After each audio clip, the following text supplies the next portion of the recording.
Hey y'all, Zach McDonald, your real estate agent with Real Property Associates, and this is my Seattle Real Estate Market Watch for June 4th, 2024.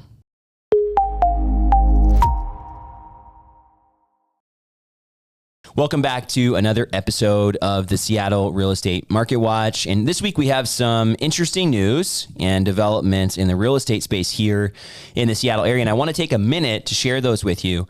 Earlier in the year, there was a big lawsuit that was settled. It's still in process of being finalized, but the lawsuit was against the National Association of Realtors, which is a large lobbyist group that many real estate agents are part of. And part of the settlement was that the National Association of Realtors would not be able to publish commissions any longer on the websites for buyer's agents. They'd also need to have formal buyer-broker agreements where buyers enter into an agreement with their real estate agent prior to real estate services being rendered. And our multiple listing service, unlike many, is not affiliated with or owned by the National Association of Realtors in this area. And the Northwest Multiple Listing Service announced that they will not participate in the settlement. There was an option to join it and be essentially covered under it, but they have elected not to.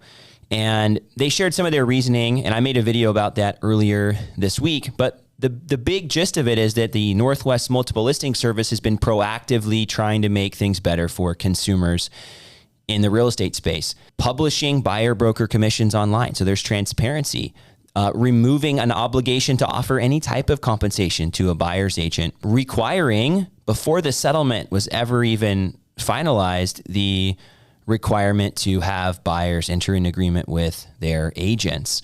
And that's just a few of the things here recently. And this has been, when I say recently, been years that these things have been happening proactively. And so the Northwest Multiple Listing Service is saying, hey, we think that we've done the things that are in the best interest of consumers and will continue to do that.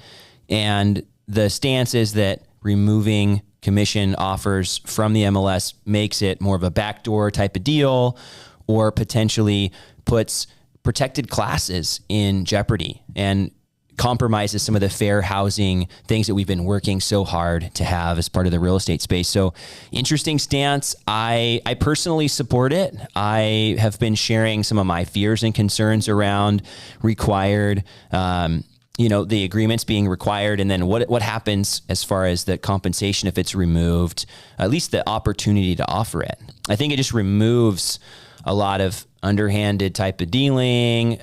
It still keeps the incentive to, keep things above board, which I think the Northwest Multiple Listing Service is trying to accomplish. So I just wanted to spend a couple minutes sharing that. What that means is that the offer for buyer broker commissions is still possible. There's no requirement, but it is still possible and will continue in the Seattle area. And much of what you're hearing on the news is already played out here in Seattle. So not really anything that's going to change. If you're a buyer or a seller here in Seattle, nothing is really changing with these announcements. Now, let's talk about the housing market and what's going on. So over the past week, we saw, and last week was the holiday week, right? So I talked about how we have less listings coming on the market. Well, this week we're jumping back up. So 796 new listings in King and Snohomish counties. We had some houses coming back on the market. We also saw 349 price reductions. So during a holiday week, it's not as normal to see that, but we did see, again, 349 price reductions. So as far as new listings versus the ratio of price reductions, a little under half of the listings would be price reduced. So it is possible, and I keep sharing this. I can't harp it or stress it more. Not every single house is selling over asking price, but a good majority are, at least the ones that are priced more competitively. And those actually tend to sell more for more anyway, but the price reductions are still happening. So everything is not just selling immediately. Contingent sales, 17 versus 29 the week before. But we still have a large amount of contingent sales. So if you need to sell before you buy and want to have that as a stipulation of your contract, it's still possible. And I believe I've shared this, and I'll just continue to share it as hope. if you're a buyer and you're looking to make that move up, right? It's usually the, not the downsize, but the next home purchase where you have that contingency. Sometimes it is the downsize, but whether you're jumping up or down, that is a benefit to you. It's usually easier to jump up because you have higher priced homes. Those aren't going to be as competitive as the lower priced homes, the median price point, so to speak. Now, let's look at pending sales. Still significant amount here, 753, a little down from the week before of 822.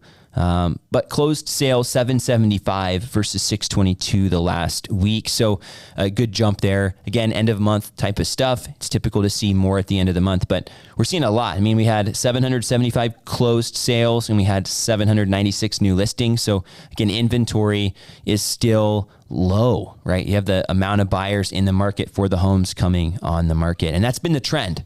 We've seen a slight uptick in the home supply over the past few months. We're still in the 1 to 2 range, which is still a very competitive housing market.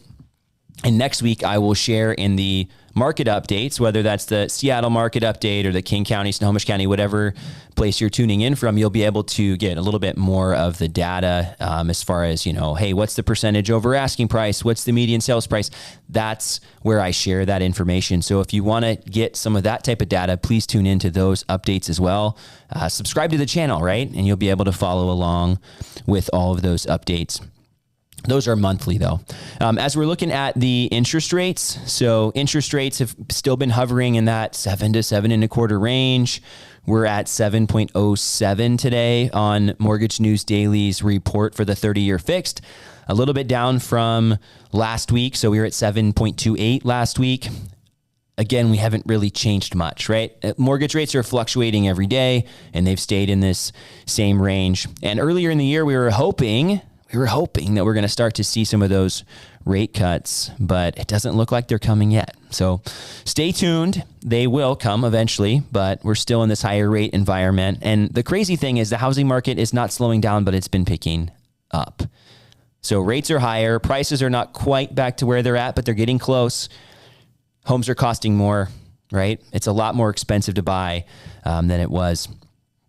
And so I guess as a professional, like watching all of this, the fact that there is so much activity with the higher rates and the prices coming up, I've shared that I'm not surprised by that, right? But at the same time, it's encouraging that there are still people out there that want to buy, and there is a logjam. That's the only way I can explain it, because there are plenty of people still sitting on the sidelines. And as rates start to come down, what's going to happen in the Seattle area is that home prices are going to start skyrocketing. They are. When rates come down, there is still a large contingent of people that are not buying and selling right now, and we're going to have a frenzy. And it's going to happen in other markets too, but in the Seattle area, I think specifically, we're going to see more of that than some. We have a lot less housing inventory. And given that we're already in a lower inventory environment, it just adds fuel to the fire. So right now, we don't have that fuel, but we still have competition coming back to the market. I mean, even yesterday, house in Snohomish, my client just got it today. So congratulations to them. But there were still 4 offers, and we still paid over asking price, and we still removed all contingencies. And this was in 48 hours. The house was sold, right? They didn't have an offer review date. They weren't playing a game with it. It was, hey, we want to get this house sold. And we got in there the day after it was listed. It was listed on a Sunday. So we got in there Monday morning, got an offer in later that afternoon. And then this morning we were under contract. So it's been a little bit of a whirlwind on that one, but just an example of not even like a super hot part of the housing market, having 4 offers kind of in that 750-ish price point. So buyers, it is still competitive, but it's not impossible, right? This client, we made one other offer and lost out. We were the second highest bid. And this one we were able to get, and he's pumped because this is actually a better house and he's getting it for less than what he was going to offer on that other house. So sometimes, and I always tell people, it generally works out the way it's supposed to, even if it feels bad. And nobody likes to lose. Well, I don't like to lose. And generally my clients don't like to lose either. That's why they work with me. But you can't control what other people are doing. And sometimes people have a lot more money or are willing to do things that you're uncomfortable with. So anyways, buyers, the market is competitive, but in this case, we weren't super far over asking price. It was just removing contingencies from the contract. And that's one of the strategies to save some money. It does open you up to some risk, manageable risk for some and most, I would say, but it does help with the price negotiation. So sellers, well, 4 offers is not bad in a couple of weeks. There's a lot of buyers out there. I guess that's how I'll wrap it up today. You know, the market's hot. It's continuing to stay hot. It may have been, we'll continue to see how this plays out the next few weeks, but we may have seen our peak already earlier this spring, but we're still seeing a lot of multiple offer situations, especially at more the median sales price here in the Seattle area. So stay tuned. We'll be back next week with the market updates. If you have questions about buying or selling here in the greater Seattle area, I'd love to be a resource for you.